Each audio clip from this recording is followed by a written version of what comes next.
Live from News Channel 5. Chad Slagle from Slagle Financial is here to answer your money questions.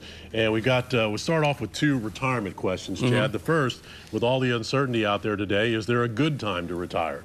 Well, everybody wants to retire as soon as they can, but I think the thing you need to take a look at, Art, is if you're wanting to retire now, is it a good time? You need to take a look, number one, at your income needs, your lifestyle goals. When you retire, what kind of goals do you have? Do you want to travel around the world? Do you want to play golf? Or you just want to sit on your swing and work in the garden? I think the biggest thing, though, is when you retire is you need to come up with an income plan from your Social Security, pensions, other income you may have coming in. Make sure that that's enough to live off of. Solve for that income first. The last thing you want to do in retirement is depend on the market. And this market is very volatile and it's changing all the time. You know, is this the year that the market lets me take a cruise? Is this the year that the market lets me buy a new car?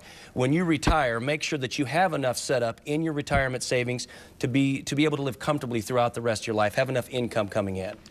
I'm 60 and I'm looking to retire in 2 years. What steps should I be taking now before I retire? Well, that's a good question. A lot of people, you know, the goal was to retire at 60. Now it's 62, 65, 67, because a lot of them have had huge hits in their 401k. What I would tell someone who is 60 years of age is when you turn 60, or when you're 59 and a half, a lot of plan administrators and a lot of companies with their 401ks will allow you to do what's called an in-service withdrawal. So you can actually continue to work, continue to pump that money into your 401k, especially if your employer is matching you 5-7%, because that's free money. But that extra money you have in that 401k, you can actually go in, do an in-service withdrawal, take that money, roll it over to an IRA, have no tax consequences, and now you have more safe havens for that money. You have a lot more investing options other than what's inside of that 401k. Plus, if something were to happen to you, there's a lot more benefits for your beneficiaries, your children or your grandchildren.